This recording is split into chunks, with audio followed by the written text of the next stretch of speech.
Welcome back. Thanks so much for joining us today. We have a very special guest with us. I've known George Jones in many different capacities over probably a couple decades now. He was fortunate to have him as our client for some of the brands he worked on over the years. And he's now the Chief Operating Officer at UpScriptHealth in Phoenix, Arizona. I had the opportunity to visit with George and his management team just a few months ago and see their operation. And I'm fascinated by the whole telehealth aspect of what's happening in our healthcare economy, which is why I want to have George on the show today, because COVID really changed everything. The whole idea of telehealth was a fringe idea before COVID, and now it's become more than mainstream. It's actually entire business platforms, entire business strategies for prescribing for the pharma space is being built on telehealth. And I want to have George on to talk to us a little bit about the history of telehealth, some of the regulatory hurdles, how they do it, and kind of what are the options out there if a brand is looking for a telehealth component, or if a group is looking to join a telehealth component. How does it work? And so I asked George to join us. And George, thank you so much for coming on our show today. And it's great to see you again. I miss Arizona. I can't wait to get back out there again and hike the Grand Canyon. You guys are a great group of people. Let's start out by talking a little bit about the history of telehealth and how it's evolved over the years. Pre-COVID, obviously, being the prehistorical telehealth, and where we are today. So give us a timeline of this space. First of all, Dan, thank you very much for having me on your show today. I really appreciate it. And it's funny, as we were preparing, I was thinking through this. It has been about 15 years, and it has been 3 or 4 brands across 3 different companies that I've had the pleasure and opportunity to work with you and your team. So it's amazing how fast time goes here. So just to step back for a second, what made me become so interested in telehealth was because of my last role as head of marketing for a pharmaceutical company that specialized in weight loss. We had a really massive telemedicine business where it was a therapeutic area that was kind of underappreciated by clinicians. It's weight loss was a lot different 5-6 years ago than it is today with the advent of these new treatments. So a lot of patients would go into their doctor's office and they would say, I'd like some help losing weight. And the physician's response on par was, go diet and exercise and come back and talk to me. Medical management wasn't really a thing. So the brand that I worked on created a telehealth platform for patients to raise their hand and get help on their own without having to go to their physician's office. So we created a really strong business in the obesity space for telehealth. And then, to your point, COVID happens and everything went online. There was a large influx of pharmaceutical brands kind of raising their hand and demanding a direct-to-consumer telehealth platform. But still some reservations, like, is this okay? How are we going to do this? So we had a lot of the early adopters and early innovators came to the kind of the front door of UpScript, if you will, and asked to learn about how they could create a telehealth platform for their brand. So COVID was kind of the accelerant, and COVID kind of opened the door. And as time goes on, the business has really matured, and a lot more pharmaceutical companies and brand teams are becoming interested in learning how they could create kind of a unique or bespoke brand experience to help connect their consumers that are interested in their brands with a group of independent physicians to give them great medical care, but also be learned and experienced in their medication. So it seems that there's, as we chat, it seems there's multiple verticals, especially since COVID, that have developed. There is traditional practitioners. I had minor surgery on my back to have something removed back during COVID, and they said, you can do your follow-up on telehealth. And I said, really? It hadn't even occurred to me. But I did, And I was at the nurse practitioner. She said, turn around. And she was able to look at my scar until it was perfectly, I didn't have to leave the house. I was excited. And then there's kind of the next vertical of telehealth companies that are like the Hims and the Hers of the world that are selling the lifestyle. And then there's kind of you guys. Did I have that? Have I broken out the verticals? It seems like telehealth is a broad term, but it can really describe a lot, even more than that. Yeah, I think about it in a few different ways. I think about it kind of the retail clinician who has a telehealth practice as part of his or her practice is one. You have these enterprise organizations like Teladoc, and some of the big insurance companies are building kind of their own telehealth platforms for their enterprise selling, B2B. You have the lifestyle, or the kind of, I call them a medicine cabinet approach, that they're selling usually verticals of product, whether it's erectile dysfunction, birth control, things like that, direct to consumers. To your point, a lot of lifestyle there. And then you have, what we do, which is we provide a digital front door for pharmaceutical companies. So let's say B2B to C, if you will. So we support the to C through our platform, but we sell directly to pharmaceutical and medical technology companies. And as we're talking, it's hilarious to think, but the term telehealth itself is antiquated. I mean, it refers to the telephone. Yeah, you are 100% right. It never occurred to me. It just rolls off our tongue, but it's like, oh my gosh, that's a throwback. I bet kids under 30 don't even know what a telephone is. I like to tell my son about a time before the internet, and that kind of blows his brain. Well, it's interesting because, just to add one more piece to it, there's a new kind of vertical of telehealth or virtual health companies that are coming online, and those are kind of a spin-off of the Hims and Roman models, but those are very disease specific or therapeutic disease specific telehealth companies or virtual health companies. Like you have like a company called MIDI Health, which is focused on menopause. You have a lot of these obesity support or weight loss platforms as well. Disease verticals, and that's what it looks like. The diet companies are trying to morph, the Weight Watch of the world. They're trying to morph into that. Yes, 100%. Yeah. So through all these deals and acquisitions they're doing, it's clear they see that as the future. So help us understand telehealth, how it's organized.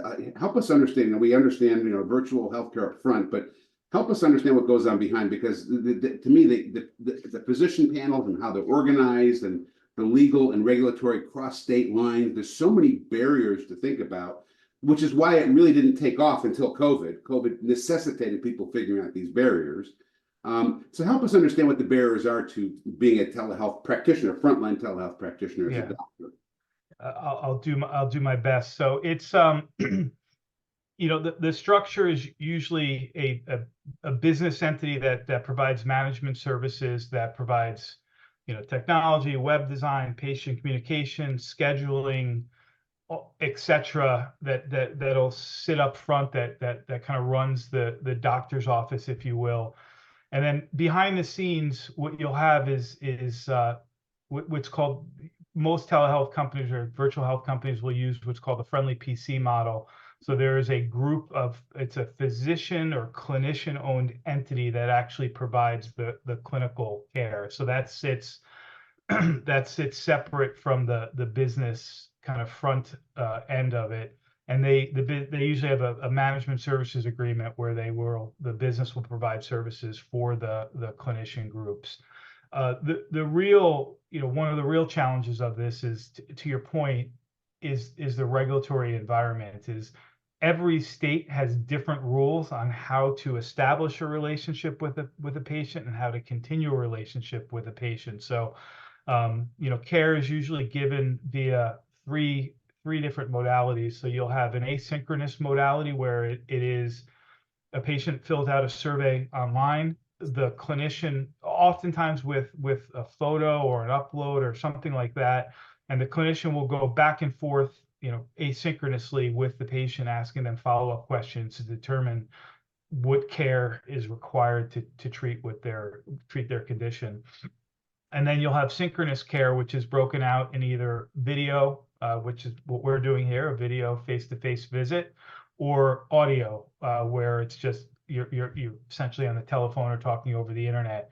And all 50 states have different rules on how to establish care with a patient. So the first time you're seeing a patient, if you need to do it synchronously, or you can do it asynchronously.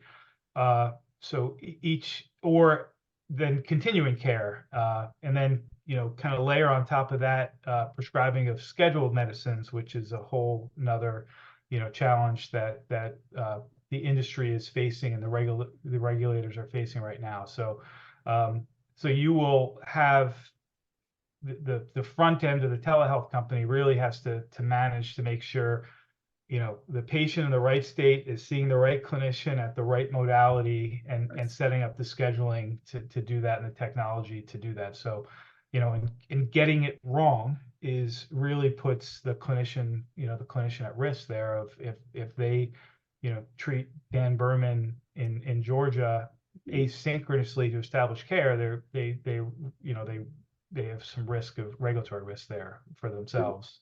So that's really critical to get all that right. And I'll say UpScript, we take a very, very kind of regulatory first. That's how we built our business, on just putting the regulations guide us. There's no corners cut, and sometimes you have to disappoint some clients. They say, well, why can't all 50 states be asynchronous? This is a really easy drug to prescribe, if you will, and it's not worth it to anybody to cut any corners. Which is why these barriers were so hard to overcome before COVID. I mean, COVID was the gift in terms of launching this sector. Yes, accelerating for sure. Let's talk a little bit about the two experiences in this. There's the patient experience, and then there's the practitioner experience. And we're already talking about the practitioner, so let's continue down that path a little bit. But keep in mind, on the other side of the equation, next I want to talk about the patient experience. There's a lot of practitioners out there that will add on telehealth as a component to their practice, outside of their normal, just like the Uber drivers of medicine. I work at a hospital, I work a 10-day schedule, and I'm off 10 days, I want to make a little extra money for my trip to Europe so I can join a panel. So there's the lifestyle docs, and then there's the ones that actually do it for a living. Help us understand the different types of doctors to participate in this, because I thought that was really fascinating, the ecosystem. And what is their experience as practitioners in giving care this way? Are they satisfied as practitioners? Do they like it? Yeah, I mean, you nailed it right there. I'd be interested. I haven't broached the topic or the term Uber drivers of physicians, but it definitely is part of is created and supported this kind of gig economy that everybody is a part of. But I'll never forget when I had, when I was a client of UpScript, when I had my first visit with UpScript clinician. It was really like a secret shopper for me as a client. I meet I met the medical criteria for the treatment of medical support for weight loss. So I did the online survey, I scheduled the appointment, and then after I had a great visit with the clinician. And after the visit, I told her who I was, although I think the company maybe told her who I was, but got to spend a moment talking to her, and she does it full time. She has a passion for it, and she does it to create a lifestyle for her and her family, where she has young children. She's a children's book author, and I think the day I was talking to her, she was in Hawaii with her family and her young children, still in the 50 states, appropriate to provide care there. And I think she lives in New Hampshire, full time, but she does it for a lifestyle. She doesn't want to go to a practice every day. She is passionate about helping people lose weight and helping people with obesity. She does a lot of obesity care on our platform, but that's her lifestyle and her choice. And then to your point, we have others that have hospitalists or ER clinicians who have kind of unique schedules, and they'll use the telehealth visits to fill in time and keep do some different things and kind of keep themselves motivated and engaged. So it's all over the board, but generally, the satisfaction levels are high. We have very little turnover on our platform for sure. The clinicians, since I've been here, which is about 2.5 years, we've had clinicians come on as we've expanded. We've had very few clinicians roll off, and they generally like the care they're able to provide and the systems that we're able to provide them to support great care. So let's flip the switch a little bit and talk about the patient experience. I can tell you myself, you know, I had my first experience, as I said, when I had that minor surgery, and I was like blown away. I hadn't even contemplated that I had surgery, that the post care would be on video. Didn't even show up on my radar. When I saw it show up on my reminders that this is a telehealth appointment, I said, all right, let's roll with this. Let's see how this is. And I got to tell you, as a patient, I loved it. However, you know, I was surprised. I thought maybe they'd want to touch the wound and see how it's healing, but they didn't seem to be concerned. And my guess is if something had popped up on that telehealth, they'd tell me to come in. I'm only 2 miles away from the office, so it wasn't a big deal. But are we? There's a two-part question. Are we compromising care at all with this? I mean, I don't think we are, but I'd love your perspective. And from a patient perspective, really, that's all that matters. Does the patient think we're compromising care by using this method? Yeah. So, you know, caveat everything I say with I'm not a clinician. I'm a business person, pharmaceutical executive. But I'll you know, preface it with at UpScript. At UpScript, the clinicians, you know, they make all the clinical decisions. They create all the clinical guidelines, and if we're going to make a decision to support a new disease area on our platform, that decision is made by the clinicians to ensure that they're comfortable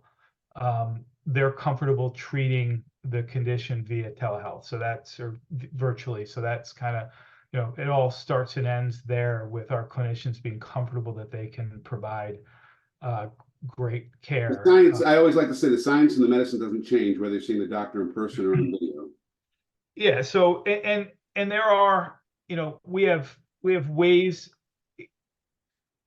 We have via our virtual questionnaire or via the doctor interview with a patient. You know, there are places where we decide that this care is not appropriate to be delivered via telehealth. So on the virtual questionnaire, a patient could be answering the virtual questionnaire, and it's for I won't even say a condition here, but they're asking for a specific medication, and they are clearly contraindicated for that medication.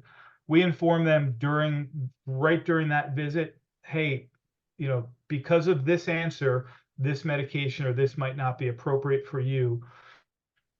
Please go see your primary care clinician. You know, please, if you'd like to continue this, go visit with your primary care and give them a link out or a link to different resources to be able to provide appropriate care for them, because it's not within, you know, UpScript's comfort level to provide that care. So we do that, you know, all the time. I'll say, you know, on our platform, we help patients do a diagnostic test for esophageal cancer. So we intake the patient, if appropriate, we, you know, prescribe the test for them, and then they go take the test, and we get the results. Depending on those results, if it's negative, you know, we were able to let them know that the test was negative, and to, you know, resume their normal testing for esophageal cancer and monitoring. But if it's a positive test, then we have a process to go in each state that we provide this care. We have a list of providers to refer them to for follow-up care for a potential positive, to confirm the positive diagnostic. So we have methodologies built into our platform to provide additional care where additional care is needed, brick and mortar, if you will. That's helpful. That's really helpful. Let's switch gears a little bit and talk about the economics of this whole platform. And obviously, when it's a direct to consumer through your insurance company, it's co-pays and all that stuff. And then you have lifestyle guys that are trying to sell your product. And then your vertical. Help us understand the economics of each of those three verticals. Specifically, I want to really learn about your model, because I think it's the most interesting and the most unique, which is why we're talking. So I mean, our model is generally for the care, a cash pay model for the patient. So we benchmark our care based on or the cost of our care based on what a typical copay would be in the retail market. So, a primary care copay is going to be in the $40 to $50 range in today's day and age. And, so to see a clinician on our platform is generally in that range. The economics are paid right to the clinician's practice. So no money goes through the business entity. It goes, directly to the physician's group in a compliant way. So for a patient, they're usually very comfortable with the amount that they have to pay for a visit. If you think about a different or DTC platforms like a Hims or a Roman or one of those type of platforms, it's typically they pay for the drug with the cost of the medical visit kind of baked in, and it's all Bundled together. kind of one bundle, yeah. And those folks make their economics on the refills of the drug. They only have to pay the clinician once to do the visit, and then they will make their economics on the refills on out. And the patient experience in your model is, let's say I'm browsing a pharma webpage, a brand webpage, and I see on there, talk with a doctor now. And that's basically going to you, and that's how your model works. And so that brand basically pays you for that digital landing page. So they pay, yeah. So they, the pharmaceutical company pays the management company, which is again separate from the physician group, to build them a custom site and manage a custom site for them. So yeah, so it's the best way to think about it is software as a service, if you will, to have an online branded solution for the pharmaceutical company or for the medical technology company, and that gets them, a custom site with a custom experience for their patients to have, really a very, in my mind, obviously a positive end-to-end experience from exiting their site to working their way through the process on the UpScript side of the platform. But that's not all you provide. Also to the clients, you'll also provide full hub services if there's insurance reimbursement available to that client. So you really hold that patient's hand through the entire journey. Exactly. I mean, I think about it. I was talking to a potential client earlier today, and it's amazing because there's still so many companies out there that don't know that this is available and this is okay, and this is compliant. And it was, I think about, Sunday watching football games and seeing a commercial for brand X or brand Y. In yesterday's world, I'll say the patient says, wow, I may have that condition, or I have that condition, I'm being treated with something else, and I'm interested in talking to my provider about this. So I'll go to the website, I'll learn a little bit more. And then, that was Sunday. So on Monday morning, if I remember, I'll call my doctor's office. And if it's a primary care, I'll have a visit in, 2 to 3 weeks for a well visit. Or if it's a specialist, I'll have a visit in 12 to 16 weeks. And that's the reality of today's kind of healthcare market. When I get to that provider, I may or may not remember why I was going. And if I go there and ask for a specific medication, they may or may not be aware or comfortable with the medication. So, and if they are aware and comfortable and they prescribe it, there's likely a prior authorization that is required that they may or may not do. So if you start to think about that down a brand funnel, it gets pretty thin pretty quick, that funnel, and there's a lot of places for leakage, both in terms of patient leakage as well as profitability and gross to net impact.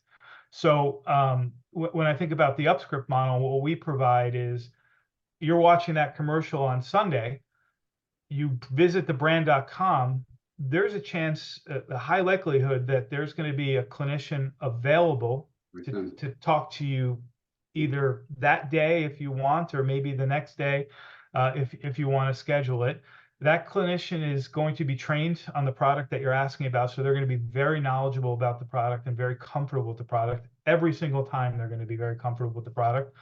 So if you're clinically appropriate or medically appropriate, the grant rate is going to be high, let's just say. And then because you are clinically appropriate, and that's the guiding light here. And then if you require utilization management or prior authorization, we, it blows my brains that there's doctors' offices that are willing to prescribe an innovative product for a patient and then refuse to do the prior authorization for the patient. It's it's frustrating, I'll say, for me as a professional in this industry, but also as a patient and a consumer, it's frustrating. So we believe in great care, and great care means that if you prescribe something, you do the utilization management. So we then complete the utilization management. So if you take a kind of the experience of yesterday, where it takes 12 to 16 weeks to get in front of a doctor and get it prescribed, and it may or may not get prescribed. And if it is prescribed, the prior authorization is going to get completed half the time, to where you can shorten that cycle time to 1 to 2 days, where you're speaking to a clinician that is definitely aware, trained, able to answer questions on a product, and will complete the prior authorization every time. It's a great model for our clients at pharmaceutical companies, and it's an even better model for the consumer who wants to be heard and wants to switch medications or try something new because their current therapy isn't really working for them. Well, I couldn't agree with you more. I mean, since I've been in this business for 20 years, we've always looked at this as an industry as a two-part sale. You have the clinician, and then you have the patient, which is why so much is spent in sales and marketing in pharma, because it is a two-part sale. And what you're describing is streamline that to really make it a one-part sale, direct to consumer, and really bypassing the clinician and the traditional model is very innovative. And that's one of the reasons I wanted to have you on the show today, because it's a neat way to look at it. Again, it's something I don't think would have accelerated without the gift of COVID, and so I think we should all be grateful for that because, you know, as hard as COVID was, I think it opened our eyes that from a patient experience and a clinician experience, that telehealth is an excellent option for patients, and patients like it. It's for me, what I spent 25 years in pharmaceutical sales and marketing, and when I made the decision to come to work for UpScript, it was the opportunity to join a phenomenal team with phenomenal people, but it was an opportunity to change how pharmaceutical products are marketed. And I just so passionate about taking the friction out of the system and really helping make a marketer's job more efficient and more effective. And again, providing patients with much better care. I think about my experience in weight loss and the frustration that was had by these patients that were going to seek help and told to just go, use diet and exercise, and they're, just them saying, like, doctor, don't you think I've tried this before? Like, I've obviously have been trying to lose weight for years. I haven't had the right solution, and they were sent away. And by coming into our platform, they're getting the care that they need. And just one other important note too, Dan, is that we do close the loop, or we try. Not all patients want it, but we try to close the loop with their primary care provider and give them the tools that they need to inform their primary care provider if they have one. This new generation of younger people don't necessarily have a primary care anymore, but to inform them to give them the tools to inform their clinician and kind of complete the circle of care there, which we believe is important as well. Well, George, it's thank you so much for coming on and sharing this innovative approach, and really trying to understand the new opportunities for telehealth. Every time I talk to you, I think of new ideas, but the most important aspect of what you're doing is really to streamline that process. I love the way the idea is to make it as frictionless as possible for the patient, because when you can do that, you're going to have more success. So, George, thank you so much for coming on the show today. It's a pleasure to have you on. I look forward to speaking with you again soon. Thanks, Sam. Really, really appreciate you spending this time with me. It's been great.